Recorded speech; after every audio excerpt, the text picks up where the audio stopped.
ambassadors, excellencies, ladies and gentlemen, please give a warm welcome to Sadhguru.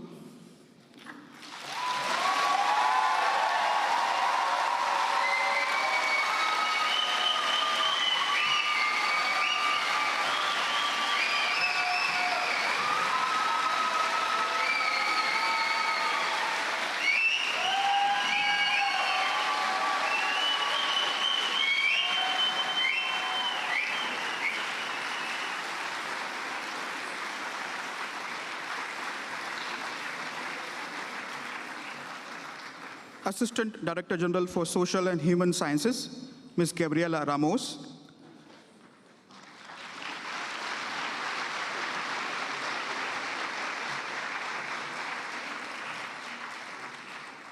Ambassador and Permanent Representative of India to UNESCO, Mr. Vishal V. Sharma.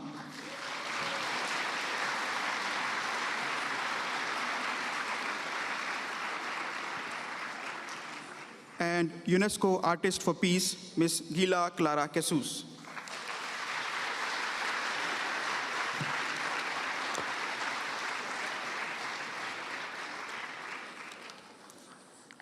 Thank you for joining us this afternoon for crafting a conscious planet, International Day of Yoga with Sadhguru, organized by Permanent Delegation of India to UNESCO, Ministry of Ayush, Government of India, in partnership with Isha Foundation and UNESCO. My name is Harish. I am Second Secretary with Permanent Delegation of India.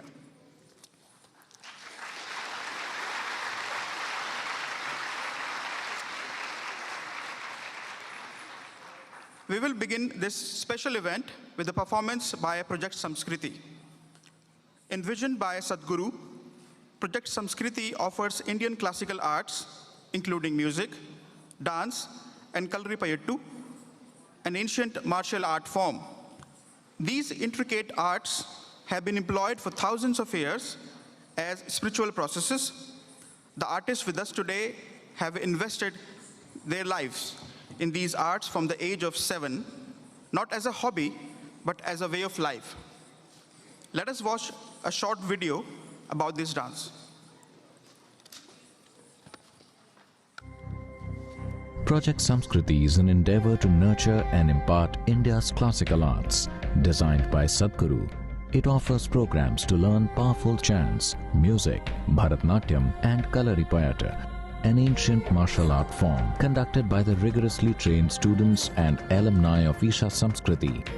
The art forms are imparted in their most profound form as possibilities for inner growth and transformation.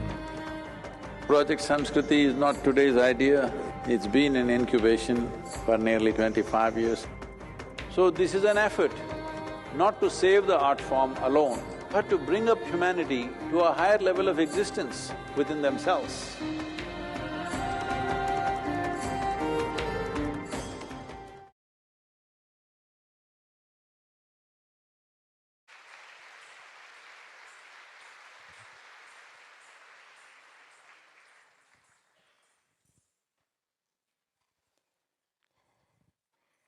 Namaskaram.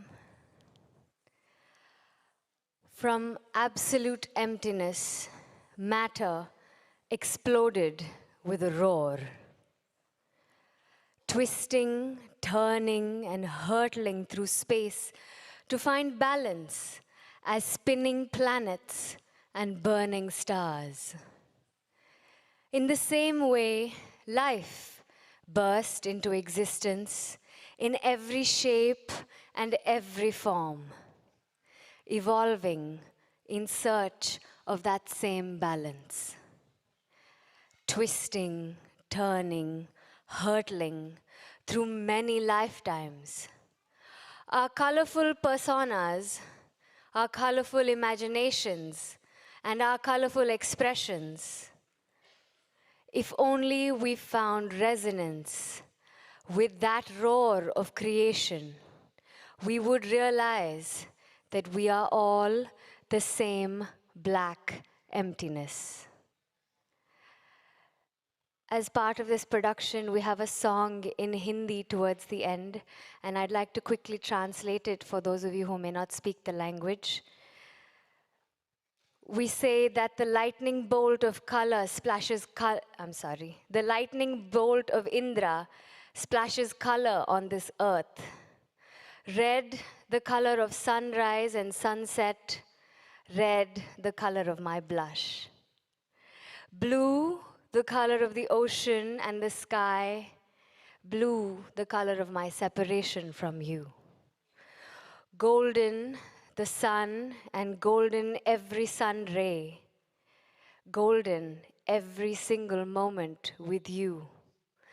Green is nature, and green, the lush life. Green, the expression of all my joy. Darkness laughs at this play of color and says, "You fool, do you not realize that every shade is a shade of black?" Project Samskriti presents Shunya.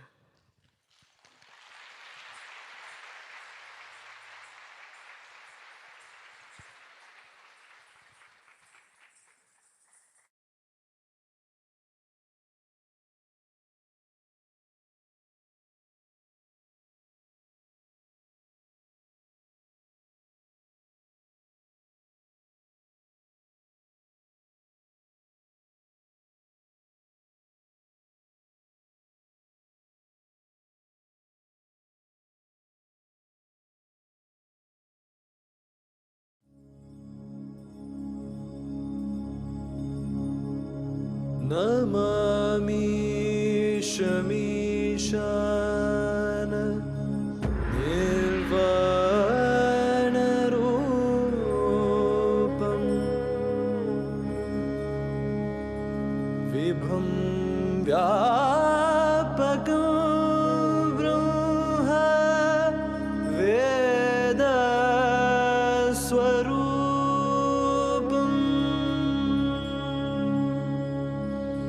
Nijam Nirgunam Nirvikalpam Niriham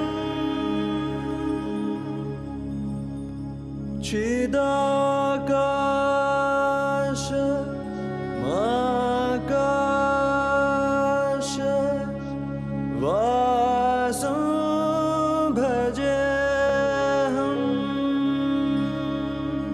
Chidakasha Makasha Vasam Bhajeham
experience everything around you as myself, consciously obliterating the boundaries of your individuality. This is yoga. It is the science of aligning your geometry with the cosmic geometry. When somebody experiences the whole universe as a part of himself, then we say he is a yogi.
सागर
समाया हाय रंग मुझ में समाया हाय रंग मुझ में समाया हाय रंग मुझ में समाया.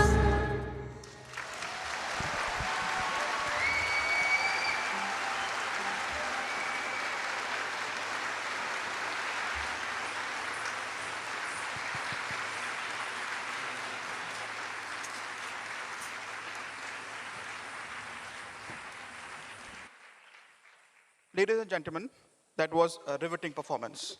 Let us thank our dancers again.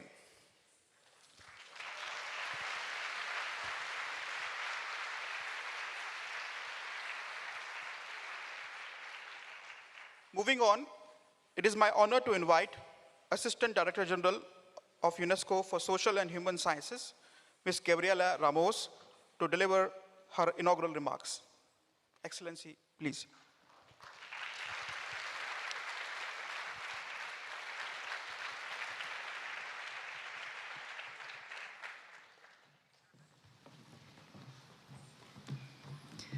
Thank you, thank you, thank you. And welcome to UNESCO. Welcome to International Yoga Day. Welcome, Ambassador Bishal. Thank you so much for bringing all this beauty to your house.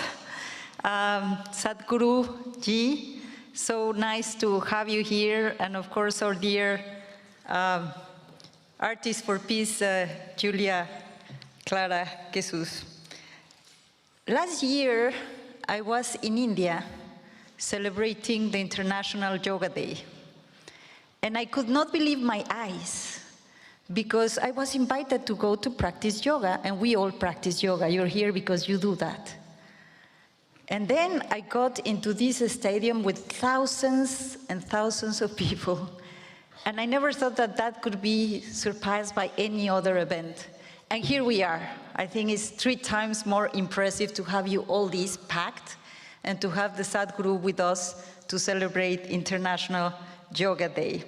And we welcome this because this brings us a much needed inspiration in the breathless rhythm of our working days. And this inspiration comes from these 4 words, yoga. 4 letters that have spanned 5 millennia of history of development and of cultural expression on every continent. Today, we are about to celebrate 5,000 years of yoga's history, 5,000 years. It's a real challenge to be concise about it. But that's why we are so grateful that Sadhguruji is here, because he can share with us with his wisdom. Let us focus on a fundamental question. How has yoga crossed the borders of time and place to the point of being more popular today than ever before? Perhaps because yoga 3 central tenets, the physical postures, in Sanskrit asana, the breath control, pranayama, and meditation that offers essential benefits in our times characterized by multiple crises.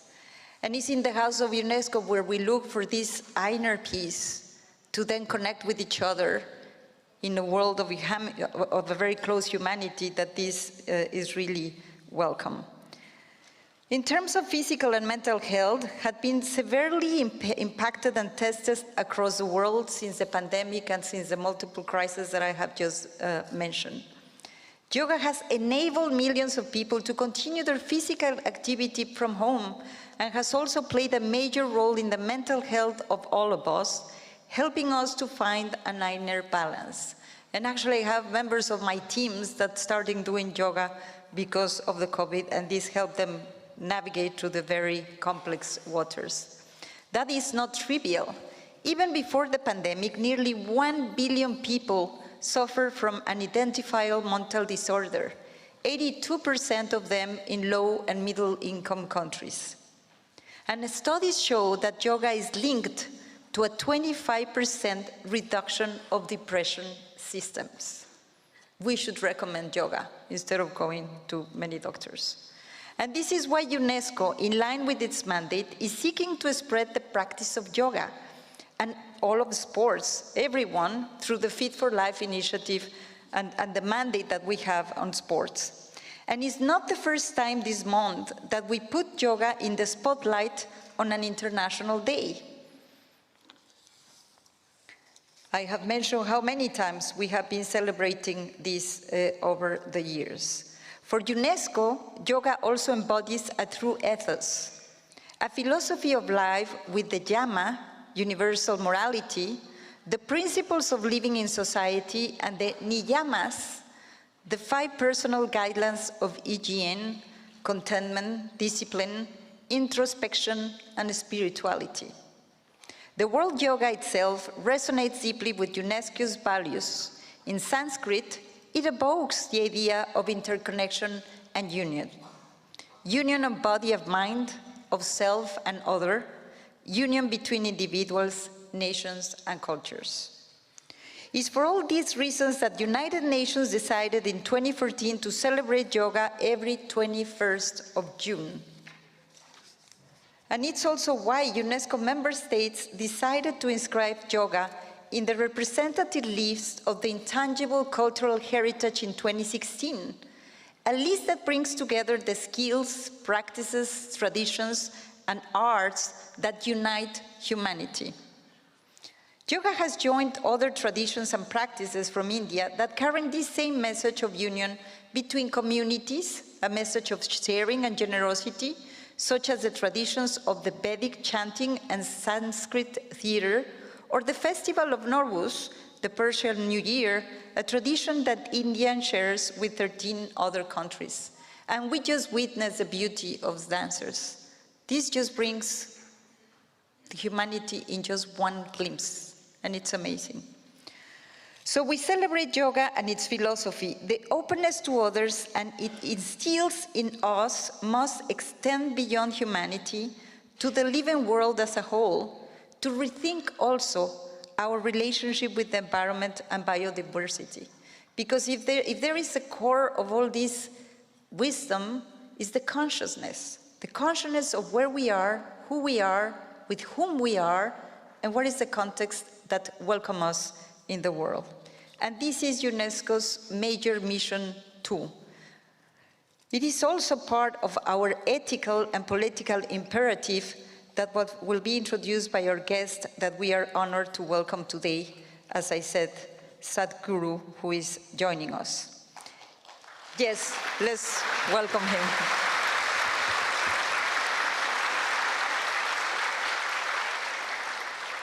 Sadhguruji is not only one of the world's greatest yoga practitioners, he is also a humanist, committed in particular to the preservation of biodiversity with his initiative to save the soil of our planet, and particularly agricultural land from degradation, which, while catastrophic, is by no means inevitable. Dear Sadhguru, at UNESCO we also approach the use of land with unethical frameworks. In a few moments, we will witness his unmatched dexterity that should not only impress us, but also challenge us, because he is also challenging us in terms of how do we live in this life, how do we live in this world, how do we live with ourselves. And the messages resonate not only in this hall, but in many places all around the world. Let us reflect on how too far behind humanity has fallen in preserving the living world. And it is our duty to take immediate action to protect biodiversity. And this is what this day should be about, a day of meditation, a day of reflection, a day of action, a day to prepare the actions to come, and a day we will build a better future. Thank you very much, and let's continue with this impressive day, and thanks to India.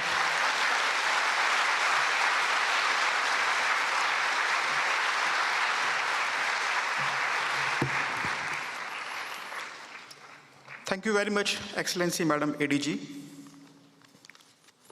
Moving on, I would now like to invite Ambassador and Permanent Delegate of India to UNESCO, Mr. Vishal V. Sharma, to deliver his remarks. Sir, please.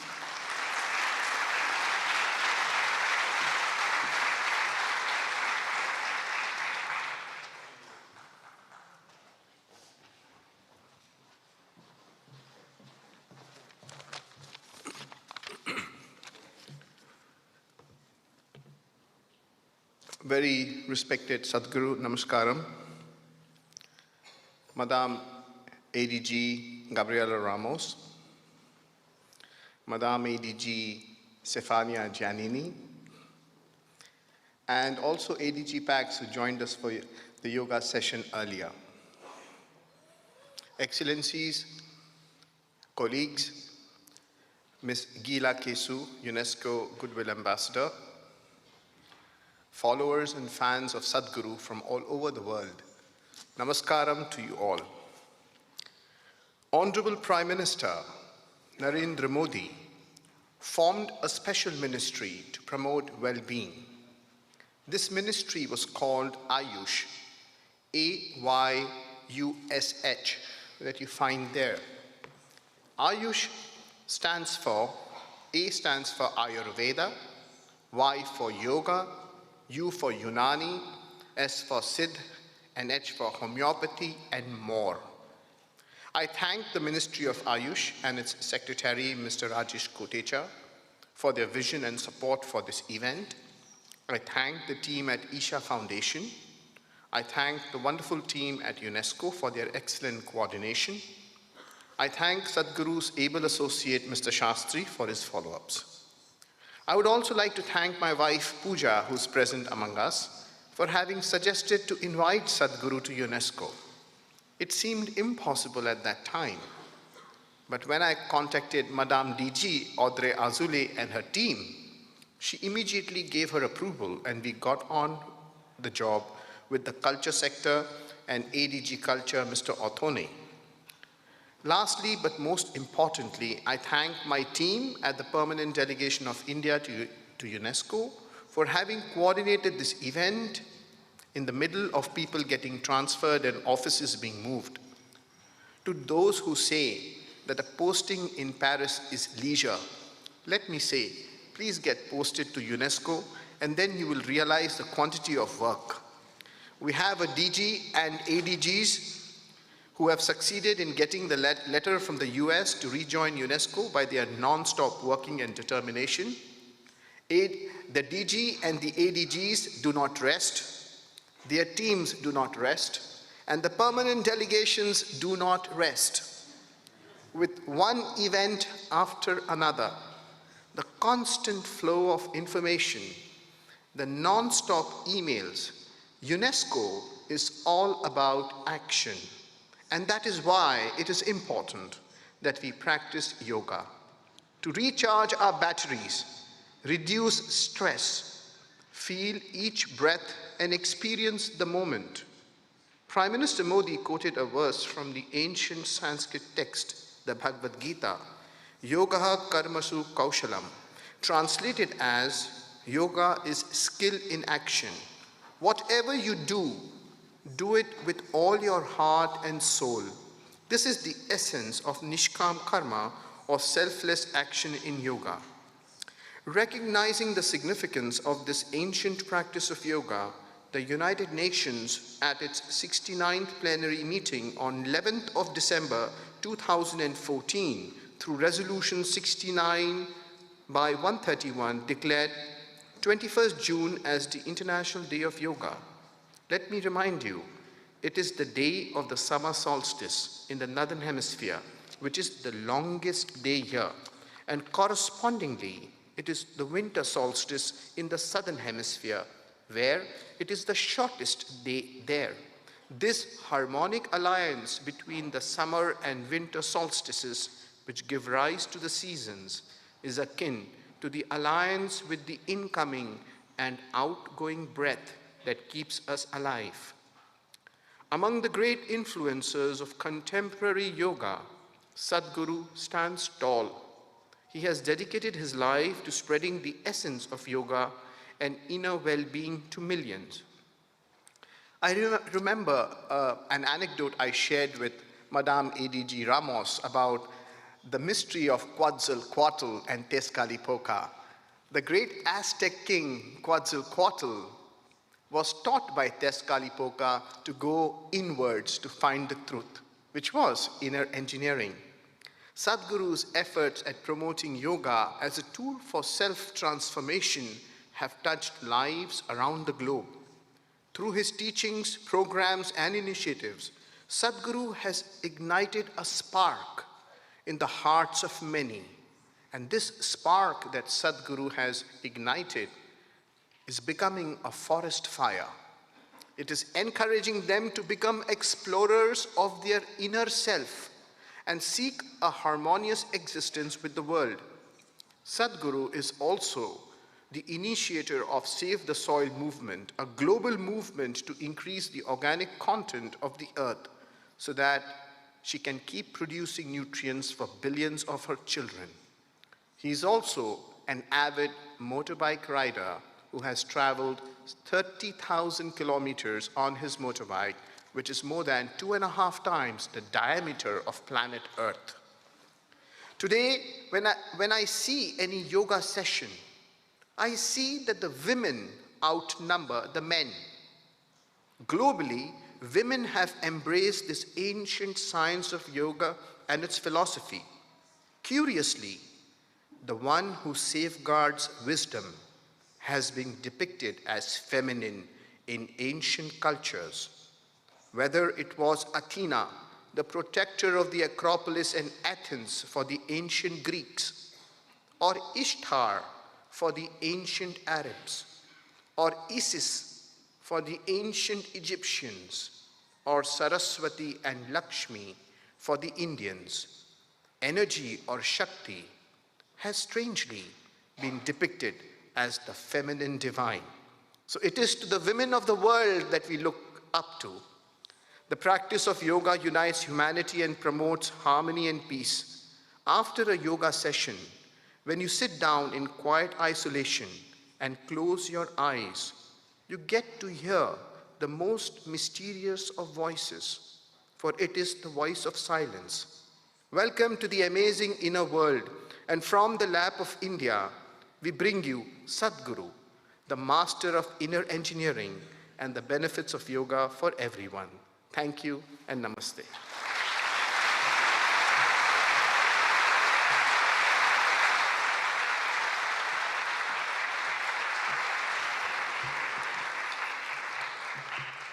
Thank you, sir. Before we welcome Sadhguru on stage, I would like to show you a video illustrating the important work that he undertakes.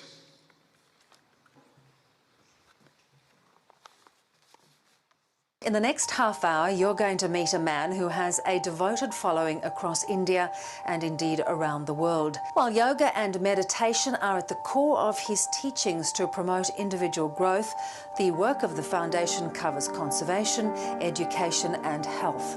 And you'll find him astonishingly pragmatic on a range of very modern-day problems. Let's meet Sadhguru. For the very first time in the history of humanity, we have the necessary resource, we have the necessary capability, we have the necessary technology to address every human problem on the planet. Even 25 years ago, we couldn't have dreamt of it. But the only thing that is missing is consciousness. Today, the spotlight is on a project called Green Hands in India. We started a mass campaign and 6 years I spent planting trees in people's heads. That's the most difficult terrain, believe me. And now in the last 6 years, we've been transplanting it, and that's happening much more easily. Action for Rural Rejuvenation is mainly aimed at rejuvenating the human spirit. This is an incredible movement that is started in Tamil Nadu. We want to see that this happens to the whole country. The idea is not necessarily about developing competitive sport, but the important thing is to bring the spirit of sport and revitalizing rural societies. Isha outreach को वर्ष 2018 के लिए राष्ट्रीय खेल प्रोत्साहन पुरस्कार से सम्मानित किया जाता है। सद्गुरु जगदीश वासुदेव, संस्थापक Isha outreach. English and computer skills are very essential to make these children come out of the hopeless economic and social pit they are in. Isha Foundation, a non-religious, non-profit public service organisation headquartered in southern India. We've engineered the outside world in so many ways, but we've done nothing about this one. If you want to know well-being, in is the only way out. This is what I want to teach you too. That is, you can be completely intoxicated without any drug, just on life. This is a shift from wine to divine. Adi Yogi is the source of yoga, the first yogi. Adi Yogi will inspire many generations to take up yoga. One truly remarkable thing that Sadhguru has done is, he has made yogis out of ordinary common people. We're tracking a mammoth movement, an incredible rally starting from Kanyakumari, reaching up to the Himalayas, with the sole purpose of rejuvenating India's rivers. Every state is responding. This is concurrence and this is wonderful. I'm very happy that Sadhguru has taken up this cause. It should also become a people's movement for our own survival, for the survival of our children. We are also launching another campaign called Kaveri Calling. This 83,000 square kilometers of Kaveri Basin, we want to bring it back, at least 1/3 of it, back into some kind of green cover.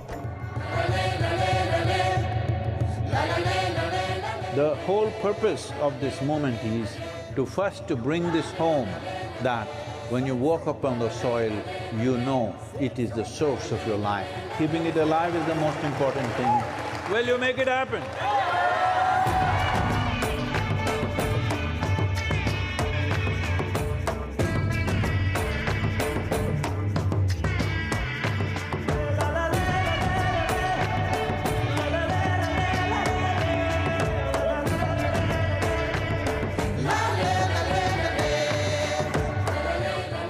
Sadhguru, one of the world's voices and leaders on soil conservation and land. Extremely important. It must be a single-point agenda, incentive-based agenda. I don't want this COP15 to end as one more convention with more paper and more paper. This must end with concrete action, and action in such a way that it's implementable.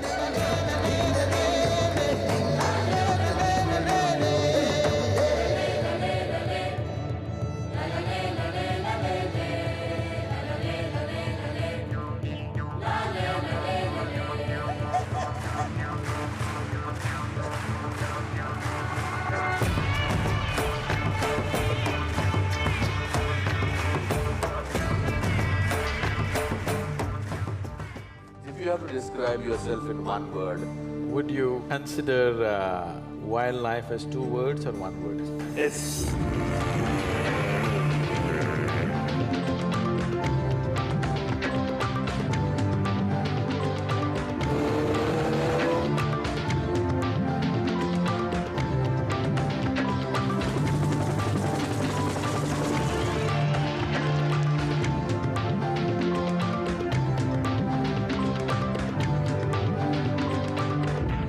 President Pranab Mukherjee felicitating his Sadhguru for all his spiritual contribution.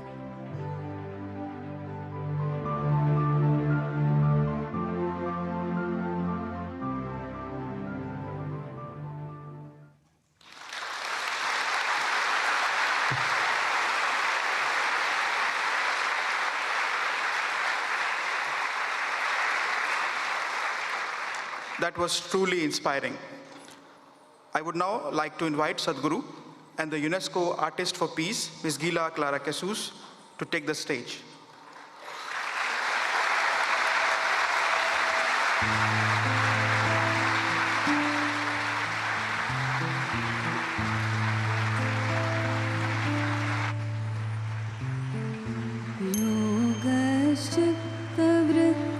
योगश्चित्तवृत्तिनिरोध तथा द्रष्टुः स्वरूपे अवस्थानम् योगश्चित्तवृत्तिनिरोध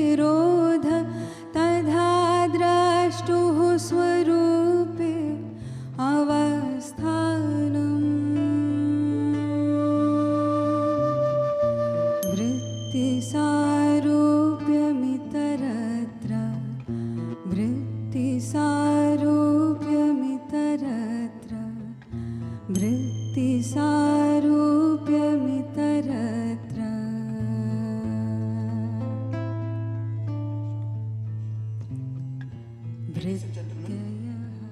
Sadhguru will now address all of us to share his wisdom. After that, Sadhguru and UNESCO Artists for Peace will have a short conversation. Sadhguru will then lead us in a guided meditation for some 15 minutes. This event will end with a question and answer session where audience members may ask Sadhguru and Ms. Gila Clara Casus about their work. It is our great pleasure to now welcome Sadhguru. The floor is yours.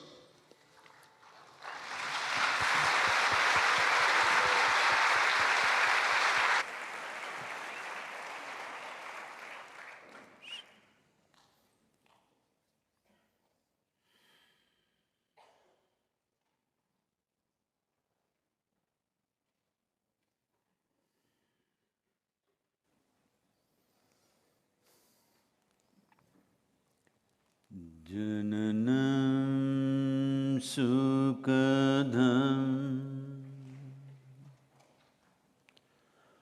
maranam karunam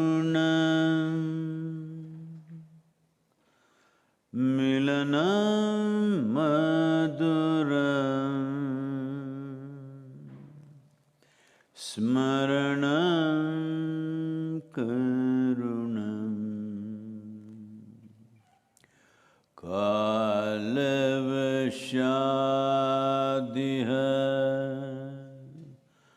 Sakalam Karunam Samayadipate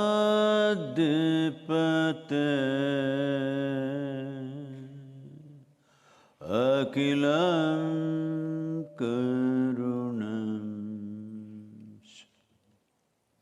Namaskaram.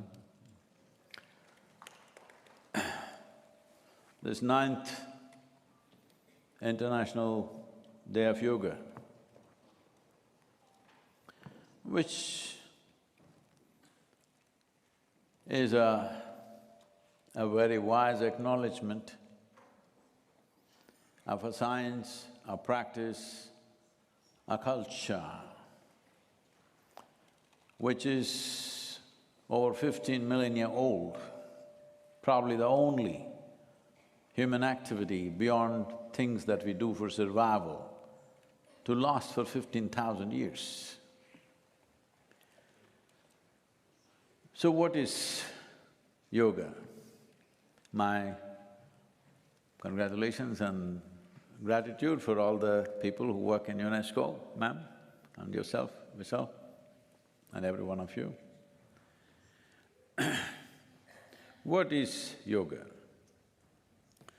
Essentially, yoga is a profound insight into human mechanism. This many-layered complexity that we call as a human being, this evolutionary sophistication which has been achieved over millions of years, and all the possibilities of what it can be. To know, to understand the innards of how we are made, how to explore within ourselves, without belief, without philosophies, without ideologies, without authority speaking to us, how to realize the nature of our origins and the ultimate possibility of who we are. This is yoga. So this science, as things roll, time rolls, obviously picks up various cultural aspects related to the land of its origin. It's a great pride for all of us that yoga originated in India. Yoga originated in a land that was referred to as Bharat, but everybody must understand, I know some people will disagree with very strong national feelings, but yoga belongs to humanity. Because anything that we discover cannot belong to any group of people. What we invent can belong to people. What we make up can belong to a certain group of people. What we discover as a reality cannot belong to me or you. It is the right of every human being to find a way for their own fulfillment.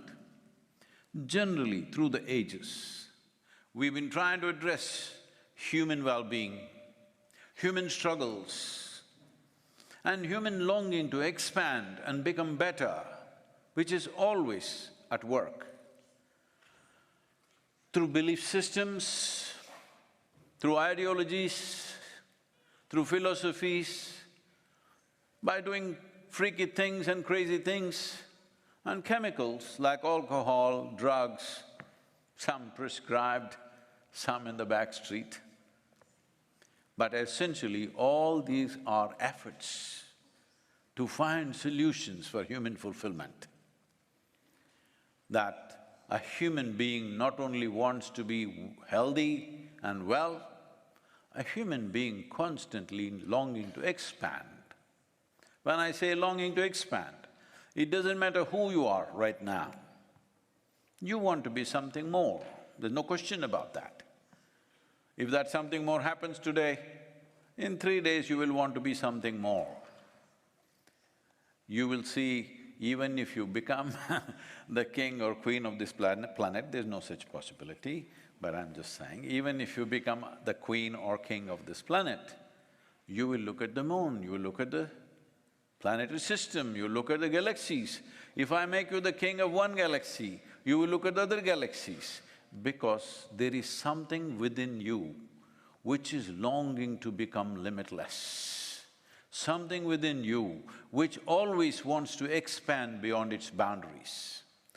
But our survival instincts are always trying to draw boundaries, because survival depends on boundaries. This instinct comes to us through our evolutionary development.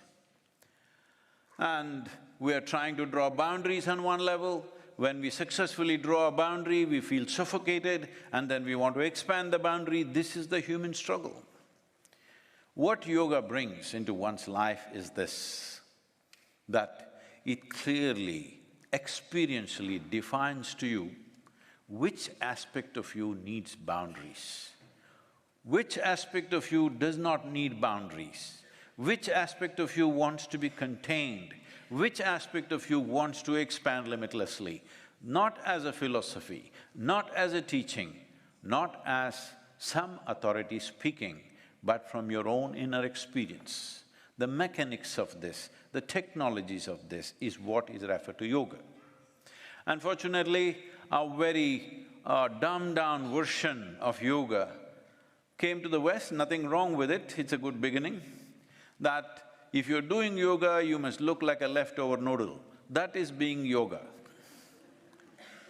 Not necessary, you don't have to twist or turn anything, but keeping everything in you flexible is an important part of expansion. If this is not flexible, you have become a concrete block. So, let's say your mind, your head becomes like a concrete block, well, it's good for headbutting, but it doesn't work for what it is supposed to be. This is like, you have your laptop, you have your phone in your hand, you can use this to crack somebody's head. Actually, phone works. Hello, yes? You can use this to smash it on somebody's head and crack their head. But that is not the purpose for which it was made. Similarly, that is not the purpose for which this was made. If we do not realize the possibilities, if we do not realize the many possibilities of what a human being can be, do you consider that a loss? Yes. Or only if you lose something, it's a loss? Most people think only if I lose what I have, it's a loss. Loss of possibility is the worst loss. Hello? Not realizing the possibility is the biggest loss, because everything has been lost without you knowing you lost it. So, this is what yoga brings to your life, not by morals, not by ethics, not by philosophies, but by inner experience. What do I mean by inner experience? The word yoga, as you already know, means union. What is the union? You know, when we launched the project Green Hands about 27 or 28 years ago, I just looked at the terrain around me and the national average for green cover was about 33%, but the state in which I was, it was only 16.5%. So I got a few people, about 4,000 to 5,000 people, and told them that we have to plant 114 million trees in the next 8 to 10 years. Then in 15 to 20 years, we will have 33% green cover. My simple barefoot calculation of the land that we have and the number of trees we need to plant. Everybody rolled their eyeballs. Sadhguru, how is 114 million trees possible? I said, see, the population of the state is 62 million. If all of us plant one tree today, take care of it for 2 years and plant one more, you got the number. The only problem with us is, all of us consume everything. When it comes to compensatory activity, we always think somebody else should do it. Of course, UN can do it. Hello? You, whether it's UN or UZ, it doesn't matter. Something you do it, not me. So, to inspire these people, I saw they don't connect with this. They don't think, what's our business with trees? What is our business with trees? I'm a computer engineer, I'm a software engineer, I'm this, I'm that, I'm a doctor, why should I plant trees? I'm a farmer, why should I plant trees like this? Then I made them sit down and started a spiritual process. We must understand spirituality does not mean looking up or looking down. Because when we say spirit, we are talking about the life within you. Hello? There is a body. Body we gathered slowly over a period of time. To gather all this, there was something more fundamental. I won't call it by any other name, I'll just call it as you. You existed before the body became this size and shape, yes or no? Hello? Before you acquired a body of this… No, I'm not complaining about the size, I'm just saying, you can talk to me, hello? When I say size, don't think I'm accusing you of something. Before your body became this size and shape, you still existed, isn't it so? When you were 8, 10 years of age, you still existed. So, you are there in this body, whatever that you is. Let's not try to define that because then you'll get into unnecessary debates. But you do exist. That essential you, beyond what you have gathered in the form of body, and what you have gathered in the form of impressions, which you call as your mind, you did exist before you know what you know today. Before you got your master's degree or PhD, you did exist. Before your body grew to this size, you did exist. So, that you we are referring to, generally, traditionally, spirit. I normally refuse to use that word because that word has been so badly corrupted and misused in so many ways. Essentially, this is what it means. Yoga means gives you a clear distinction between what you have acquired and what is you.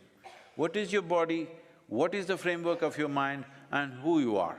Once, if you stand here or if you sit there, if you have a clear distinction between your body, your mind and yourself, all your troubles are over. Because there are only two kinds of sufferings in human life, physical suffering, mental suffering. Do you know any other kind of suffering? Hello? Do you know any other kind of suffering? In UNESCO, I'm asking.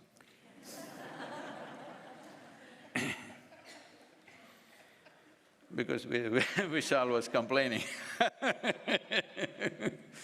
So, these are the only two things. If you create a little space between yourself and your body, between yourself and your mind, this is the end of suffering.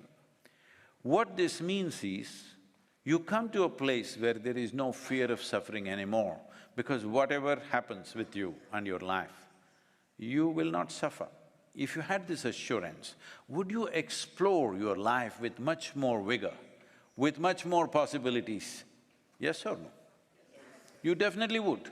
Right now, it's the fear of suffering. What will happen to me?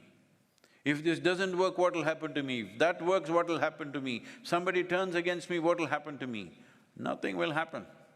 Only thing will happen is, as we sit here, time is rolling away. We are rapidly moving towards our graves because we have come with a limited amount of time. So, there are only two ingredients for you. One is time, which you have no control. You can't slow it down, you can't roll it back, there is no rewind anywhere. Do you have a watch with a rewind button? No. Okay, that's good. So, the next is the life energies that you have. You can manage this. You cannot manage time because it rolls away for all of us, it's very fair. For every one of us, it rolls at the same speed. But depending upon how intense and dynamic and exuberant you keep your energies, time plays out differently for different people.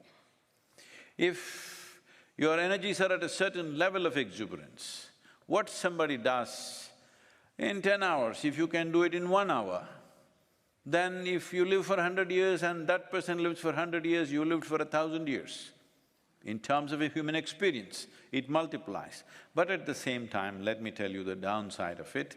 Have you noticed on a certain day when you're very happy? Has it happened to you? Hello?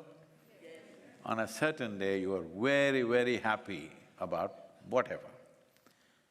On that day, 24 hours, poof, went away like that, like a moment. Another day, you're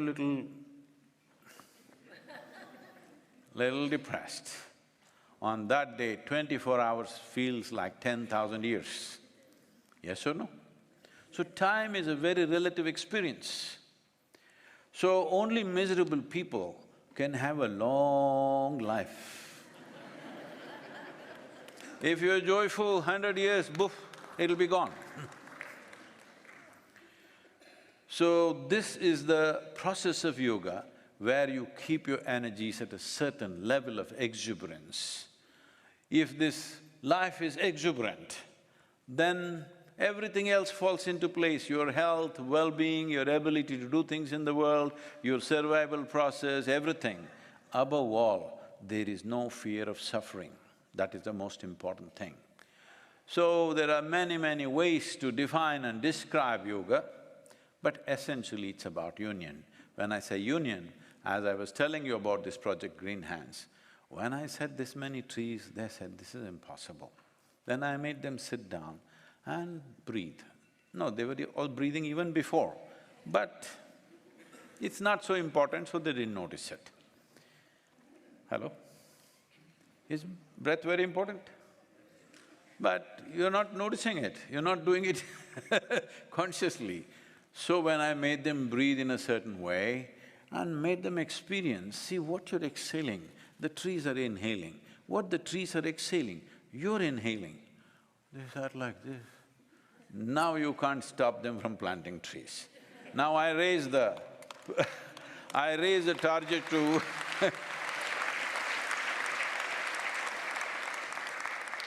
I raised the target to 2.42 billion in the Kaveri basin.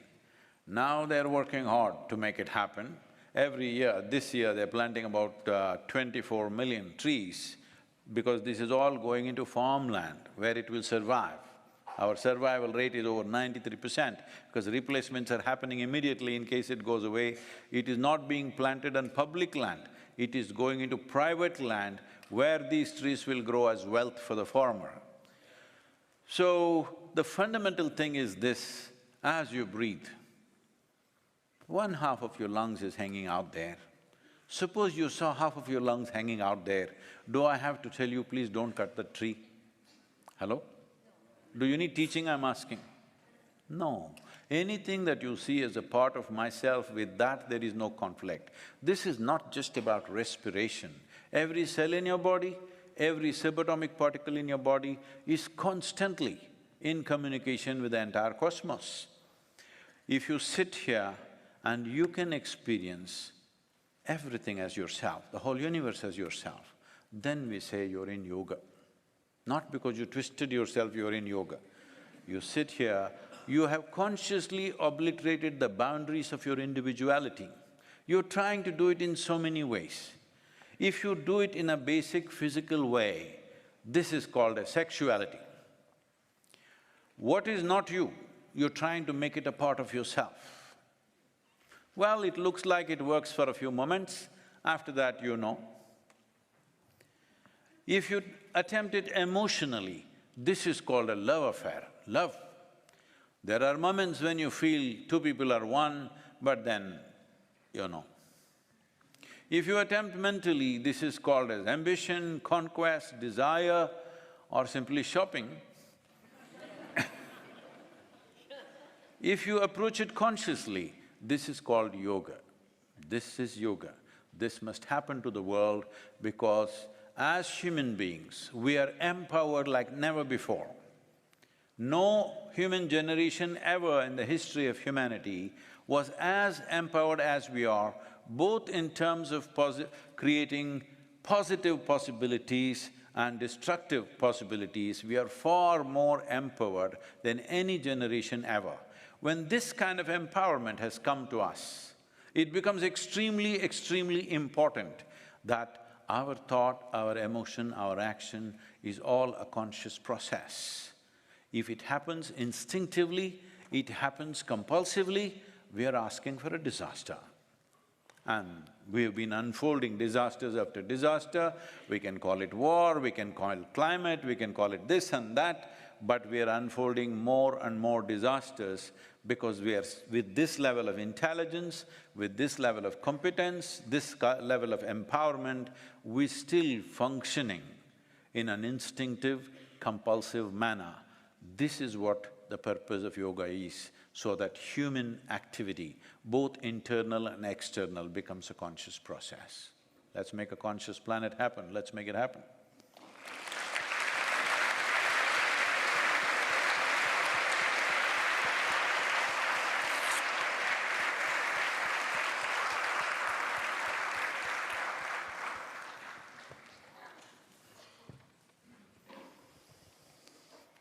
Thank you so much. Don't ask any difficult questions. I promise. What a privilege for me to have this discussion with you and try to go really a little bit further regarding the mentions you just did with yoga. My first question will be dealing with the definition of yoga itself. You said that yoga is all about ourself in terms of self-knowledge, in terms of identity. But what would you say to a child who would like to know what is yoga in order to prepare this child to also have the willingness to physically and consciously being a little bit bothered? And I'm saying that for children, but we know that we all have this relationship to yoga, the way to accept that yoga is also a question of physical, of body. So how would you define yoga in a very simple manner to a child? I think my own story of how I got into yoga would settle that. You okay for a story? Of course. So I'm just about 11 years of age and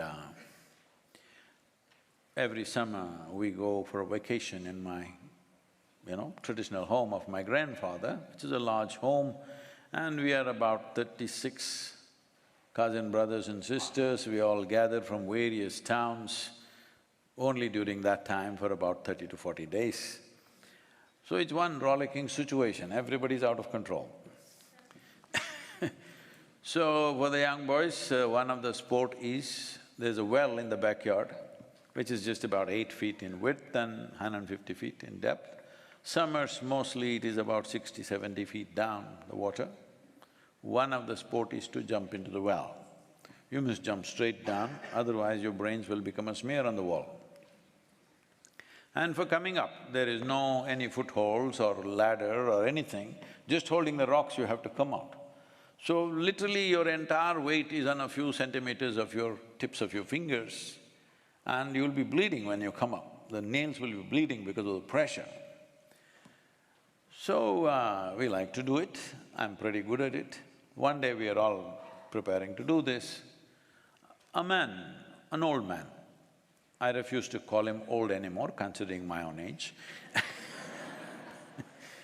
at that time, a very old man, over 73 years of age, was standing and just watching us quietly. Then without a word, he just came, jumped into the well. I thought he's finished. But he came up faster than me. I didn't like it. I asked how. He said, come and do yoga. Like a puppy, I followed him. I did not know anything else about it. So he taught me some very simple physical aspects of yoga, nothing much, very simple, but a powerful transmission. This is what is missing in the world today. It's being taught like it is some exercise. Yoga cannot be taught, yoga needs to be transmitted. Somebody should live it. So it was transmitted to me in a certain way, just a simple practice evolved into something fantastic in the next 12 to 13, 15 years' time. But at that time, I had no clue what I'm getting into.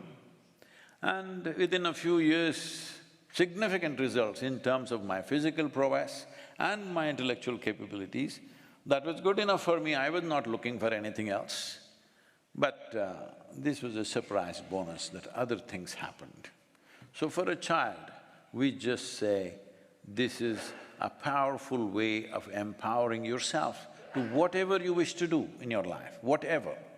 Because yoga does not define what you should do.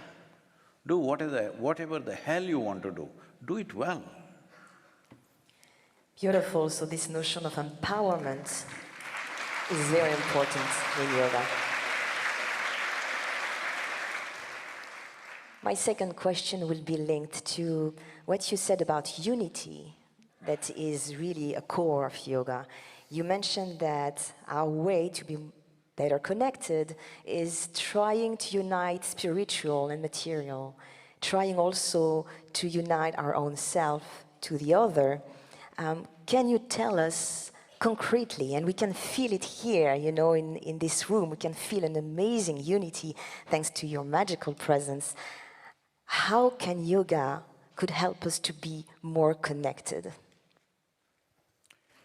See, when you say connected, that means essentially we are separate, we can hold hands. When you say unity, also means the same thing. We are different people, we can be united. No, that's not what I'm talking about. I'm talking about union. Union is different from unity. What union means is, as I said, when you breathe,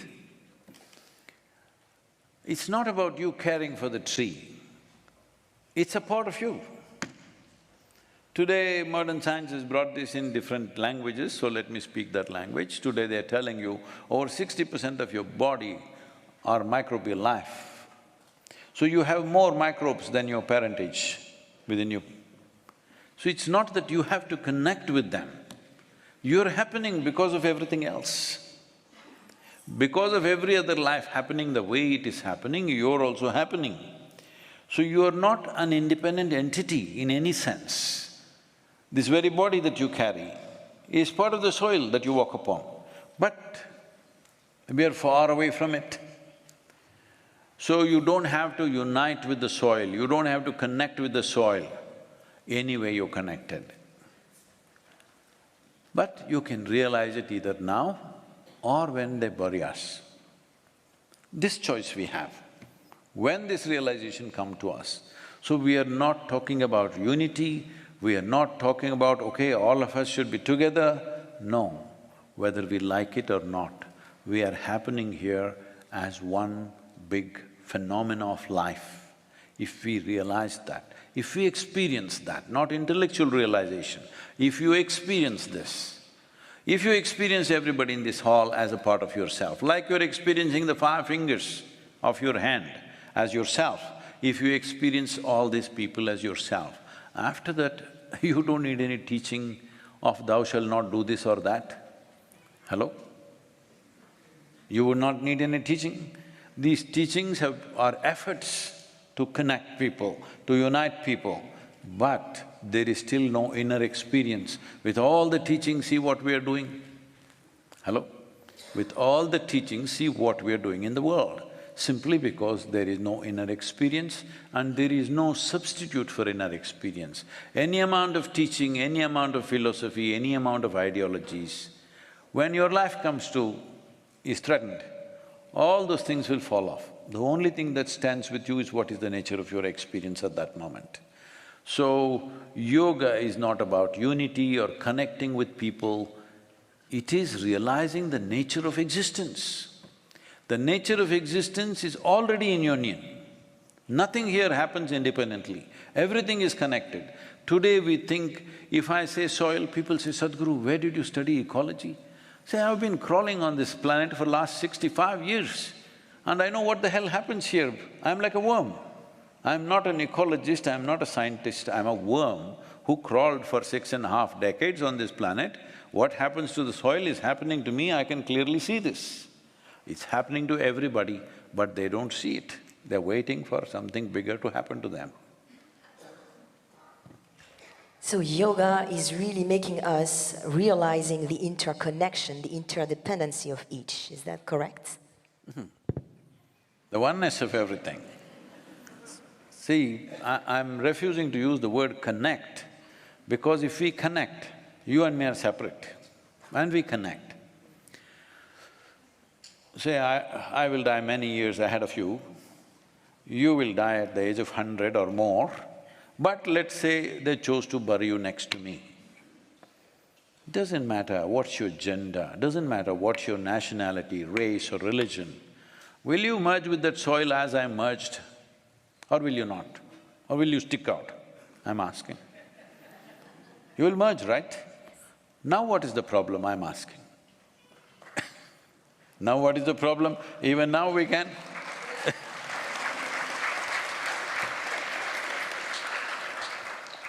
Is death the only way we learn? That's all I'm asking. We should learn in life, not in death. I would like to go a little bit further regarding this title, conscious planets. You're saying that yoga is also allowing us to be more conscious, especially when it comes to resolve some challenges. So, in which way yoga can help us being more conscious? See, the word conscious or consciousness is a very hugely misused word. Everybody is using it in their own ways. For this, there is a very appropriate word in Sanskrit language. In English language, it's a kind of a general word. We call this chitta. What chitta means is, it is an intelligence within you which doesn't have an iota of memory. Right now your body, every cell in the body has intelligence, but this is all by memory. When I say by memory, do you remember how your great-great-great-grandmother 10 generations ago, what she looked like? You? No. But her nose is sitting on your face because your body remembers. Million years ago, how your forefathers were, the skin tone, it still remembers. Yes or no? It does remember. So this body is a body of memory. There is an intelligence within you which doesn't have any memory, it's pure intelligence. This is the core of your existence. This is what is making everything happen. Right now, everybody breathing?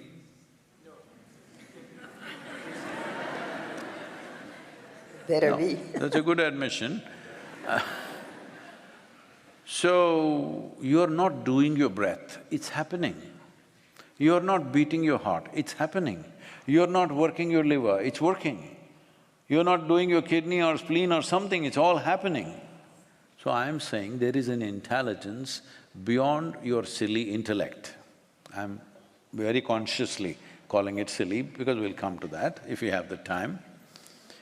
Well beyond your silly intellect of thoughts and emotions, There is an intelligence which is managing you. Suppose for one day, for every one of you, let's say we decided, breath will be left in your hands, you can run it the way you want. If you got little angry, you'll forget to breathe, like this guy. If something else you desire, you'll forget to breathe, all right? Fortunately, it's not in your hands, it's all running by itself, because there is an intelligence beyond your own intellect, and what you understand as my intelligence, beyond that, this is working. We don't pay attention to it, we just make conclusions, oh, God is running it, finished, it's over. Do not jump into conclusions, just pay attention. How is your breath happening? How is your heart beating? What's happening here? How is this alive? Without me doing anything, it's still alive, isn't it? How is it? Such a complex machine, who the hell is running it? If you pay attention, you will get to this intelligence which is beyond memory. It doesn't exist or thrive on memory. What exists on memory is a possibility, at the same time it's a huge limitation. See, right now, what makes you one kind of person? Your memory, isn't it? What makes somebody else another kind of person? Their memory. What makes somebody this nationality or that nationality? Their memory. You erase their memory, do they know which nation they belong to? They'll belong to UNESCO.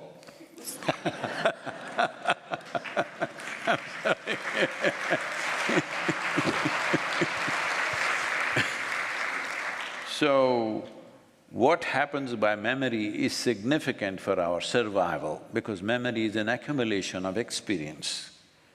But there is an intelligence beyond memory which we refer to as chitta, which is consciousness.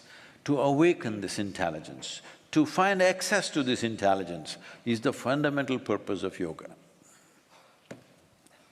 Thank you very much.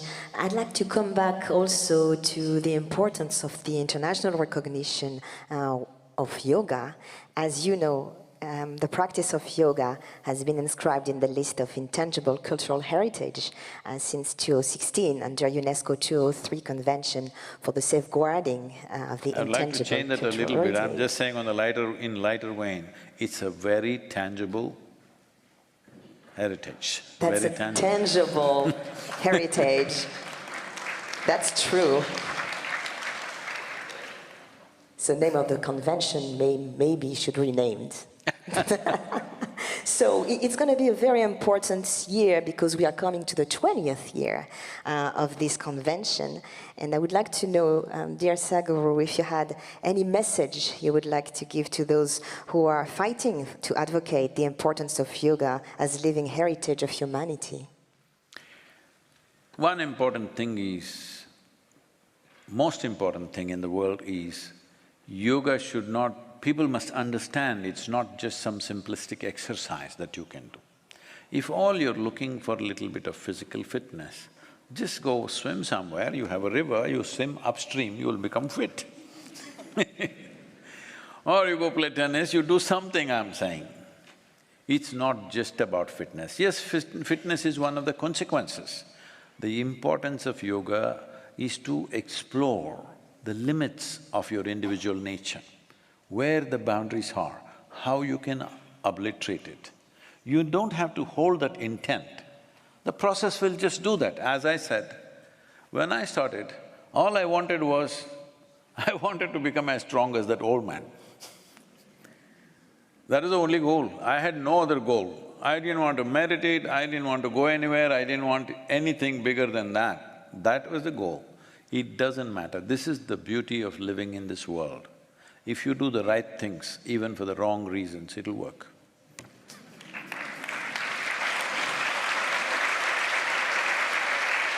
A beautiful teaching.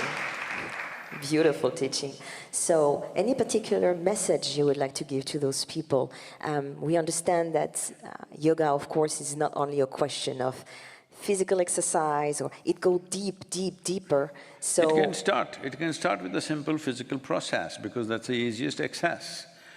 Front end of our life is definitely our bodies. So you can start with the body, nothing wrong with that, but an understanding that you're not starting just a simplistic exercise process, because essentially what we are trying to create is coherence. When I say coherence, well, we were talking about it, you and the tree breathing, it's all one, you and the universe is all one, every subatomic particle today modern science is saying is all connected and transmitting. That means the whole creation is in coherence. But you're not experiencing that coherence. Recently, the Surgeon General of United States said, 1 in every 2 Americans, 1 in every 2 is feeling lonely. Between you and me, one of us is lonely. What's happening to the other person? So you're wearing your heart out.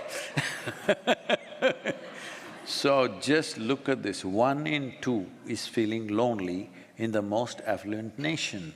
When our population is bursting at 8.4 billion, we're feeling lonely. What is it? That is, we are building walls of individuality. Walls that you yourself cannot break. You build a wall that you yourself cannot break because these walls are built as self-protection. The walls of self-protection that you build today, tomorrow will turn into walls of self-imprisonment.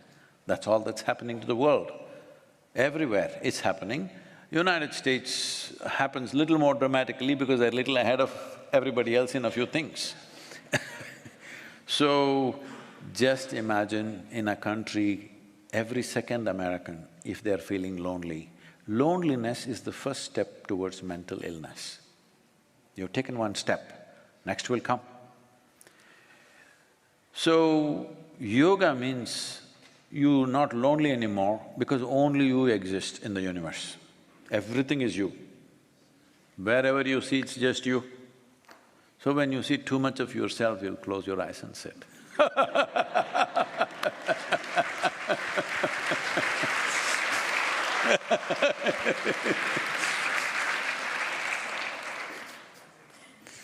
I will finish with one question regarding nature and the importance that it has. So how do we feel we can connect with nature through living heritage such as yoga or meditation? And since we saw that the 21st of June is also a very symbolic date linked to nature, could you tell us why we will be also connected with nature when we will do this meditation? One part of the question is, why is it 21st June? As already Vishal was saying, this is the solstice. What solstice means is, in Earth spin, it's a little bit of a tilt. In that process, how much exposure northern hemisphere is getting towards the sun, reaching its peak today, from now on it'll start receding. Because sun's relationship with the planet begins to shift on this day. When such a major happening happens, we, who are just a product of this earth, just the soil is sitting here as my body and your body. Things happen within our system too. Today, unfortunately, we have come to number systems, 30, 31 days is a month and this and that. We have forgotten when is it full moon, when is it new moon, when is it solstice, what is happening, when is different shifts that are happening in the planet, completely unaware. For that there is a price. Every other life is aware of this. The smallest creatures are aware of this. You must see, just go sit in a forest and watch how the ants behave on a full moon night. They're very different on that day. On new moon day, they behave differently. If you pay attention, every life, plant life especially knows this very well in Ayurveda, there's a whole thing of if you pluck a leaf on which day of the month, how it behaves in your body. But human beings, the most intelligent, have no clue about this. This just gets demonstrated in stark ways. When the tsunami struck southern India, we were the first to be there because we had 23 medical vans. Immediately I said, everybody drive there. And I also went.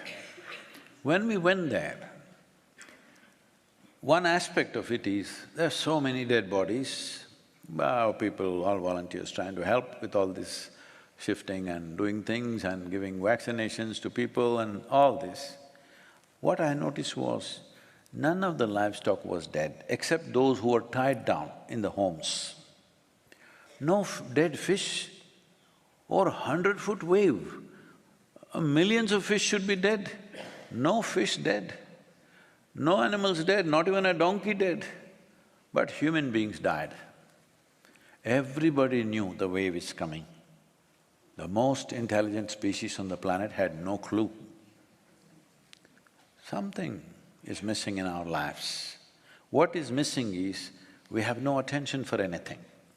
Because right from the day you went to school, where did you go to school? Here, in France? Yes. Okay. The day you went to kindergarten school, from that day, they only started rewarding your memory. If you read a textbook, that silly textbook, you read it and puke it on the examination paper, they'll say you're very smart. Nobody gave you any marks for your attention. I simply paid attention to the teacher, I knew their past, present and future, but they didn't give me any marks for that. The moment you value memory and not human attention, you close doors upon yourself. You're in an old soup, cooking yourself up with old soup, endlessly going on, the same old soup. So this is the issue, this is the fundamental issue, that on a summer solstice, there are significant changes happening to the world, to the planet, especially northern hemisphere. In the winter solstice, because we are majority in northern hemisphere, we are calling it that way. Southern hemisphere will call that as summer solstice, of course. Changes are happening there much more. So on this day, shift happens. Every yogi looks inward and makes the necessary little tuning, adjustment within himself or herself, because otherwise you will be misaligned with the world around you. There is a certain amount of data, not proper data, but there is a certain amount of data which shows during summer solstice, people become unnecessarily exuberant, during winter solstice, they become unnecessarily depressed. Because the shift is happening and you're not making the shift, you may suffer that for 2 to 3 weeks or more, depending on who you are. So yogis always make little adjustment, little tuning. If you're doing practices, it will adjust by itself. So, Adi Yogi, I must say something about him. He came from somewhere, he did not introduce himself, so nobody knew his name, who he is, where he comes from. But he just came and sat, unmoving, still. People were wondering whether he's alive or dead. But once in a way, tears of ecstasy were flowing down his cheeks. That was the only sign of aliveness. Even breath didn't seem to be happening. So initially crowd gathered that he's going to do some magic. He did nothing, people all left. Only 7 people hung on, who were hardcore people, who realized something is happening here. What is happening? He sat there for months without need for food, water or any toilet requirements or anything. Simply he sat. They realized he seems to have touched a dimension which is beyond his physicality. So they waited. Once in a way he got up and wildly danced, and again he sat down. So after long period of time, when this one solstice came, or that solstice happened to be a full moon night, so on the solstice day he turned south. He was sitting facing some other direction, he turned south and sat down. Because of that, for that position or that posture, Adi Yogi is referred to as Dakshinamurti, that means one who turned south. Because the sun turned south, he turned south. At that time he opened his eyes and looked around, then these 7 people begged. And on that day, the first guru was born. He decided to transmit yoga to these first 7 people. So that is how yoga started. It's fantastic. that the UN International Day of Yoga recognized this and made 21st of June, the solstice day, as the International Yoga Day. That's remarkable. Beautiful, thank you.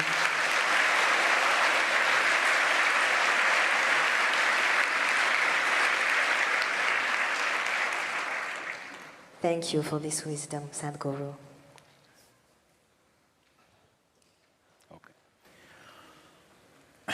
We are, as per the prescription, we are supposed to meditate.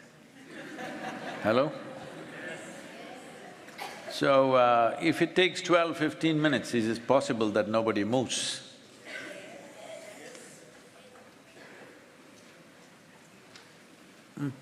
Those… if you want to leave for some reason, you must leave now. Please don't leave in the next few minutes, okay? Can you do that? Ma'am, yourself in the… yes.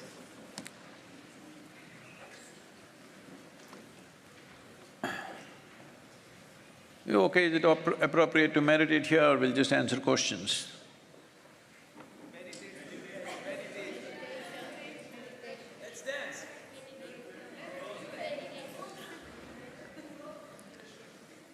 You have questions?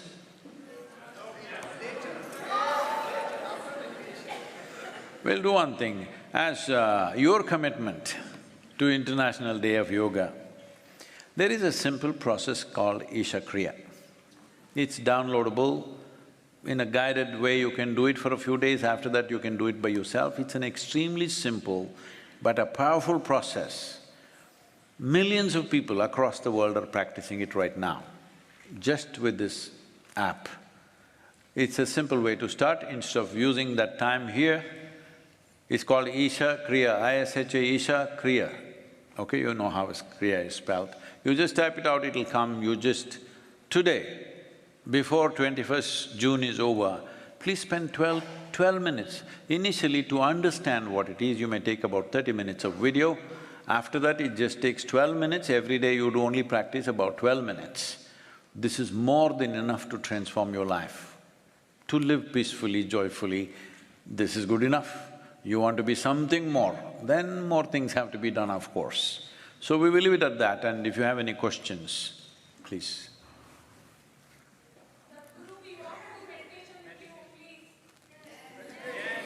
No, meditation you always do within, not with me.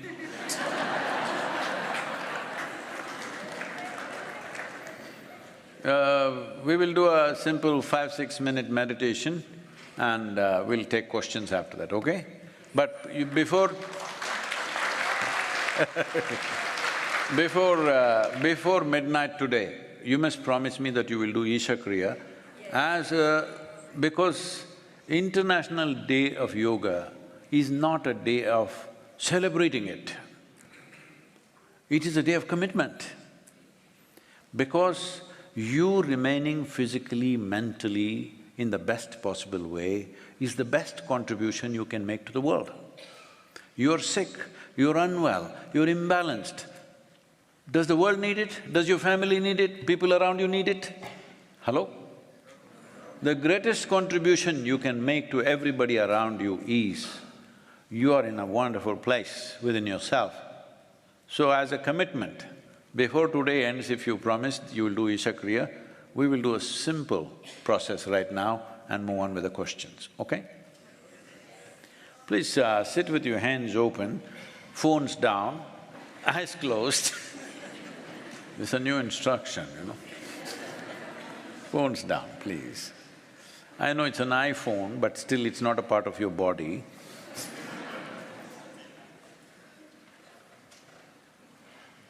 Please keep your hands open. If you're wearing spectacles, please keep it aside or keep it in your pocket or whatever. Sit with a slightly upturned face like this. If you do this with your eyes closed, you will notice there is a natural attention towards that point between your eyebrows, a mild attention. Keep it that way, do not concentrate. Slightly upturned face, you will notice that there is a mild attention between your eyebrows. Keep that attention, do not try to concentrate hard, just keeping that attention. Just pay attention or focus on the breath moving in and out at the very rim of your nostrils. Focus on the rim of your nostrils where breath is moving in and out. Do not think this is some air exchange process. This is your life breath. If it was going away, I'm sure you would give it absolute attention. We are grateful. Right now it's happening. Please focus at the very rim of your nostrils where the breath is passing in and out. This is what is the basis of your existence right now. Pay enough attention, but let the natural attention be between your eyebrows. Hold it that way. If you're not able to do this, just make your breath 5 to 10% deeper than normal, then you will be able to notice it. Make it slightly deeper, gently, very gently, slowly, don't do hard breathing.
Take your own time, slowly, very, very slowly, please open your eyes.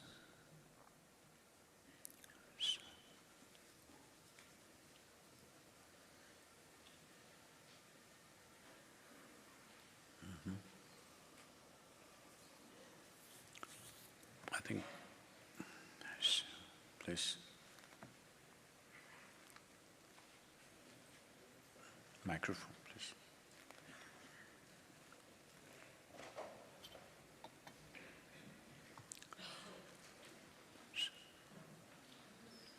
Microphone, please. Yeah. Hi, good afternoon, Sadhguru, and good afternoon, everyone.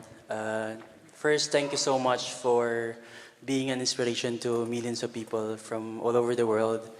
I'm actually from the Philippines, and I live in Dubai for 16 years. I wrote down 2 questions for you. Oh. Number 1, nowadays, we see a lot of AI-based fakes, photos, videos, voices, all generated by AI to sound or look like someone else. And detecting these fakes is a big challenge. I was just wondering, from a mystic's perspective, if you look at a photo or a video, would you be able to see something beyond just the surface and know if it was fake or real? And the second question is, well, it's actually more of a suggestion. When are you coming to the Philippines? Thank you.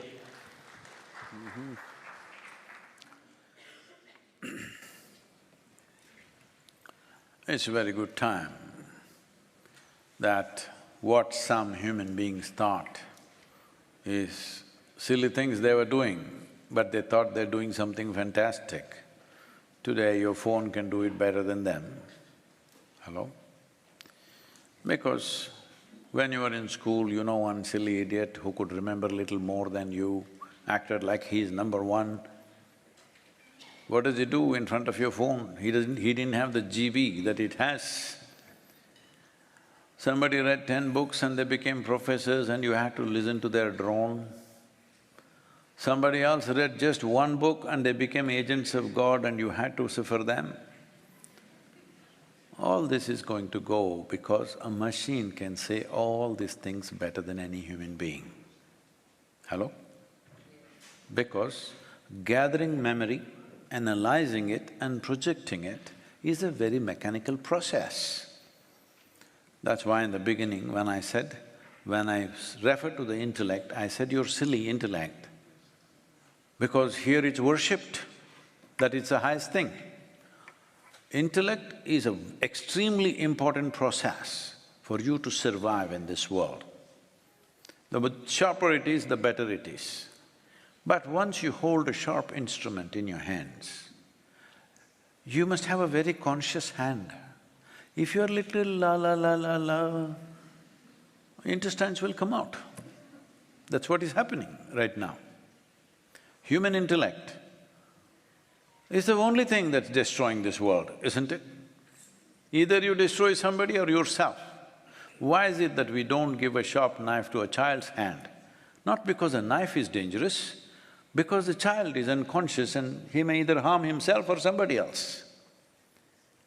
No knife ever jumped and stabbed somebody by itself. It is the hand that holds it. If it is not held consciously, it becomes a dangerous process. Right now, that's what it is. So everybody is talking about the dangers of AI. Ah, yes, it is true. See, I remember this in the Mumbai docks or the port at that time, I'm talking about early 70s, 72 or something like that. First gantry was installed to unload the ships. At that time, people, human beings were going into the ship and bag by bag, box by box, they were unloading it. Something like 150,000 ton ship would take about 28 days to unload one ship. Today, with multiple gantries that are there, 25 ships are unloaded, which are all over 250,000 tons, unloaded within 24 hours. So at that time, those labor in Mumbai, called Mazagon docks, went into a strike. They said, this machine if you install, what are we supposed to do with this? Hello? With man's muscle, what are we supposed to do? This is what now the professors and intellectuals are asking, what am I supposed to do with my brain if the machine is going to do all this? You never explored the human possibility, you lived so mechanically, now you're being challenged by a machine. So, can I see whether something is fake or not in terms of AI? I don't look at life like that. See, I'm a very difficult thing to confess. I don't read anything. The most profound things that I read came from Europe. That was Asterix magazine, you know. You read Asterix? And some came from United States, which was Dennis the Menace. Otherwise, people give me all kinds of books, I somewhere open in the middle. If I read one page, 1 or 2 pages, I know the mind of the author. He cannot say. He can do as much intellectual circus as he wants, but what he can say, what he cannot say is very obvious once you understood the loops of his mind. So, even now it's the same thing. What does it matter whether a machine generated it or man generated it, who is mechanical like a machine? It's about the same for me.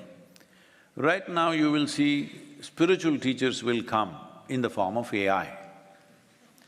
Because they read the scriptures, 5 scriptures, and they remember every word which no human being can do. Backwards, forwards, whichever way you want, they will tell you all the 4 Vedas and everything. Hello? So people who just read 1 or 2 books and they thought they gotten somewhere and made a life out of that, they're all feeling threatened, and it's a good thing. It's a very good thing, because you need to understand this was not made to do just mechanical things. This came with a different possibility. You didn't explore because you're constantly busy racing with somebody. Your whole thing is to be better than somebody. If you can remember 1,000,000 words, I want to remember 2,000,000 words. If you have $1 billion, I want to have $2 billion. This is the whole nonsense you invested your life into. So you become just like a machine, maybe working a little faster or little better. That is not the value of being human. Human being can become conscious, can contain the whole cosmos within himself or herself. And this will explode in a different way. If all things that we can do with our muscle and with our intellect can be done by the machine, I think that's the ideal day on the planet. That'll be a fantastic day.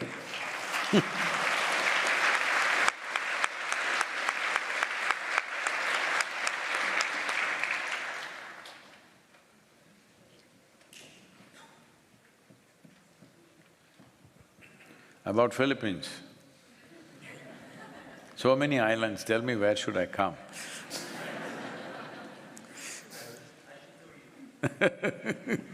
Sadhguru, touch your feet for the…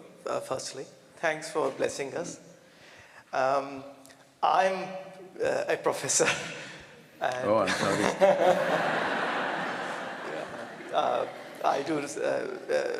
I'm from Swansea University in UK, and we do some research on AI and some of the things you mentioned. Oh, you're all here, is it? I'm so sorry. All of you guys are here from the conference. No, but what I'm really inspired to see so many young people here.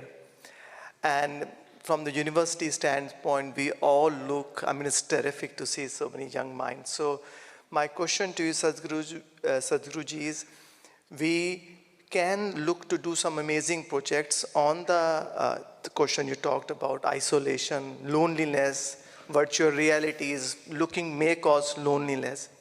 So my question to you is, what project these youngsters at university can do scientifically, which obviously publish at the end of their dissertations, that can link up loneliness, artificial intelligence, that we use the technology for the well-being and not end up then saying, oh, we got it wrong 10, 20 years later.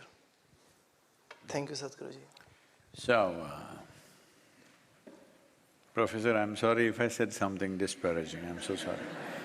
I don't mean that. And if young people and yourself, who are a leader of those people, want to do something, let me put this out to you, see what you want to do. Because there are many ways to participate. These things are not going to happen because of any one person or one organization or a group of people. This needs the world's involvement, otherwise it will not happen. This is what we are referring to as conscious planet. So consciousness, as I said, it doesn't matter how much I talk about it, generally it flies over people's heads, they don't get it. Because in their mind they're trying to The only way they can understand something right now with the present form of education is they're looking for a definition. What is that? If it can be defined, that's not consciousness. If something is defined, it's physical in nature. The nature of physicality is a clear definition, that is physicality. That which is beyond definitions, which are beyond the boundaries of all definitions, that is consciousness. So that's a negative definition in a way. So we say in yoga, we always identify, you're a professor, you identify with the knowledge that you represent. As a yogi, I identify with my ignorance. Why? See this cosmos, how big it is. Neither the men of science nor the religious people know where it begins, where it ends. Is that so, sir? Is that so? No religious person knows where the cosmos begins, where it ends. Bombastic stories are there, leave that. Nobody knows, nor do the men of science know where does it begin, where does it end. In this vast cosmos, it doesn't matter if you read all the books on the planet, still what you know is a minuscule. Am I correct? The planet itself is a minuscule. If you identify with your knowledge, you will become that minuscule. See, how do you become French? You identified with the nation, isn't it? What you identify with it, you become that. How does somebody become an Indian? Identify with that. Because the moment you identify with something, you become that and your mind works around that. You're willing to live and die for that.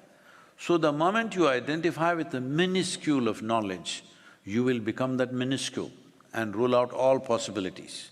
But our ignorance is boundless. If you identify with your ignorance, you stay boundless. So, Conscious Planet, this is a movement which is already on in a certain way, but we will be launching a particular aspect of Conscious Planet which will relate to people's mental well-being in a certain way. We're looking at many possibilities. Essentially, it is towards exploring the miracle of your mind. We as a species are dominating this planet only because our cerebral cortex flowered. Otherwise, we would be operating just food, reproduction, sleep, that's about it. But we've become human, something fired within us, our ability to use our intelligence in different ways, our phenomenal sense of memory and our fantastic sense of imagination, all these things are our cerebral process.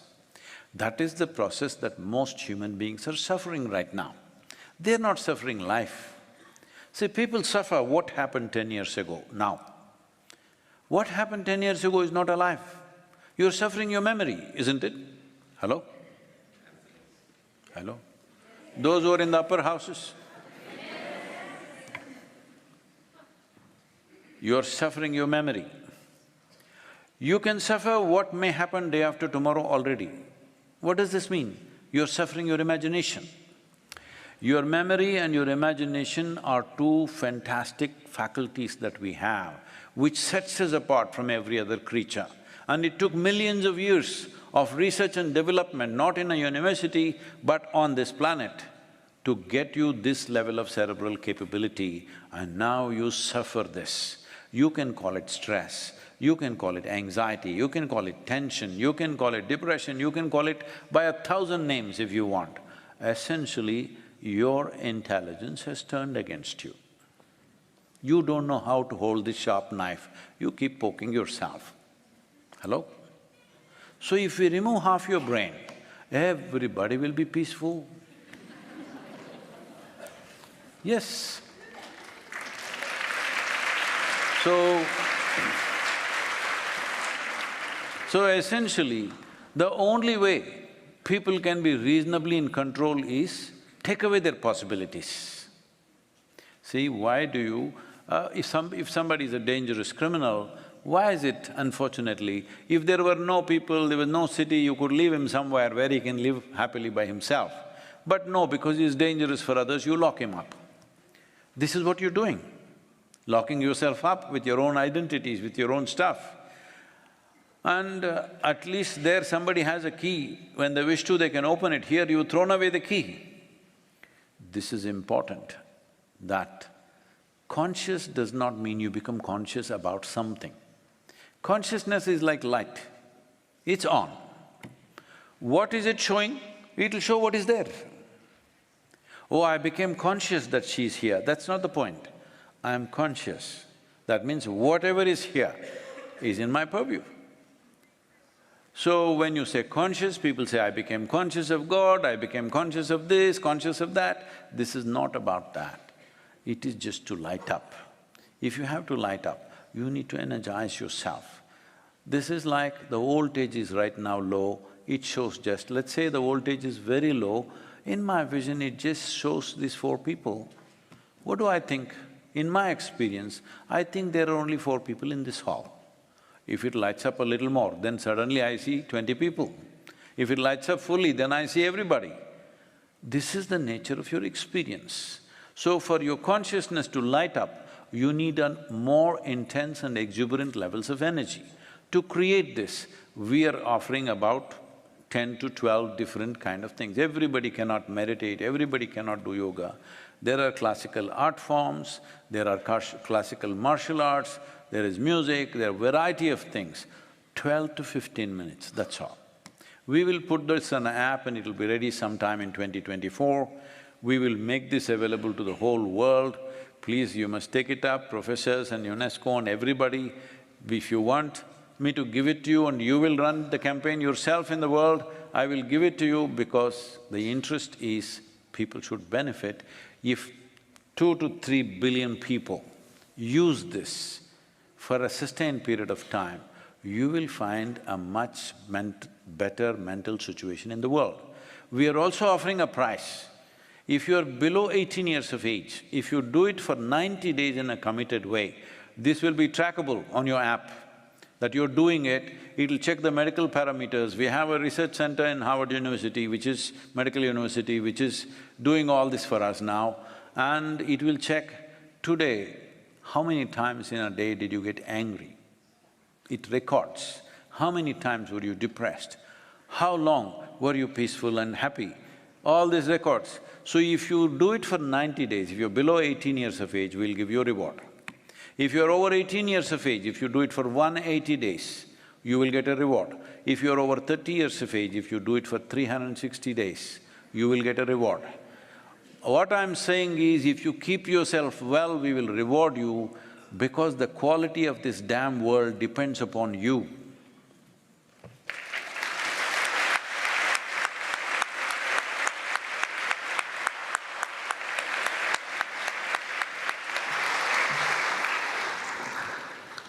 Thank you all for your thoughtful questions. Last but not the least, I invite Sadhguru to give us his closing remarks.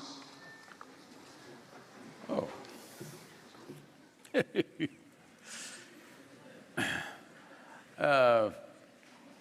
The thing is, this is just the beginning, so I won't make any closing remarks. Thank you.